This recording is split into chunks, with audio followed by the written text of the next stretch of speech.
నేనేం వాళ్ళు రాజీనామా చేయమని అడగట్లేదే. వాళ్ళే చేస్తారు. వాళ్ళు చేస్తారు, వాళ్ళు ఏ రకంగా చేస్తారు మాకు తెలుసులే. కానీ వాళ్ళు చేసినటువంటిది లెటర్లు, ఇచ్చినటువంటి లెటర్లు, మళ్ళీ కోర్టులకు వెళ్ళి నా ఎమ్మెల్యే సభ్యత్వాన్ని కాపాడండి, లేదా నా పార్లమెంట్ సభ్యత్వాన్ని కాపాడండి, ఈ రకమైనటువంటి చీప్ ట్రిక్స్ అనేటువంటివి కరెక్ట్ కాదు. ఫస్ట్ ఆఫ్ ఆల్ నేను క్లియర్గా చెప్తున్నాను. నేను చెప్పిన దాంట్లో కానీ మా పార్టీ స్టాండ్లో కానీ ఏదైనా తప్పు ఉంటే మీరు ఇప్పుడే అడగండి, చెప్పండి. ఈరోజు కేంద్ర ప్రభుత్వం, మోడీ గారి ప్రభుత్వం కేంద్రంలో ఒక పక్క తెలుగుదేశం పార్టీ, ఒక పక్క జనతాదళ్ నితీష్ కుమార్ గారి రెండు చేతి కర్రల మీద ఈరోజు కేంద్రంలో ప్రభుత్వం నడుస్తూ ఉంది. ఏ కర్ర పోయినా ప్రభుత్వం కూలిపోయేటువంటి పరిస్థితి ఉంది.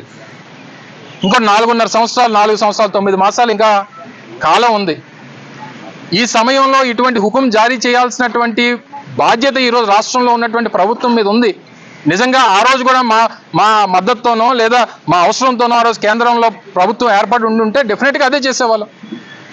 ఆ మాట జగన్మోహన్ రెడ్డి గారు మొన్న ఎన్నికల్లో చెప్పారు, దానికి ముందు ఎన్నికల్లో కూడా చెప్పారు. సో ఆ రకంగా ఆ మాట చెప్తే ఎందుకు ఆగదని అడుగుతా ఉన్నాం. ఈరోజు 3,000 కోట్లు 2,500 కోట్లు దేనికి ఇస్తామని చెప్పని అంటున్నారు? ఉన్నటువంటి ఎంప్లాయీస్ని తగ్గించడానికి, వాళ్ళకి వీఆర్ఎస్ సెటిల్ చేసి పంపించడానికి మీరు డబ్బు సాయం చేయాల్సినటువంటి అవసరం లేదు.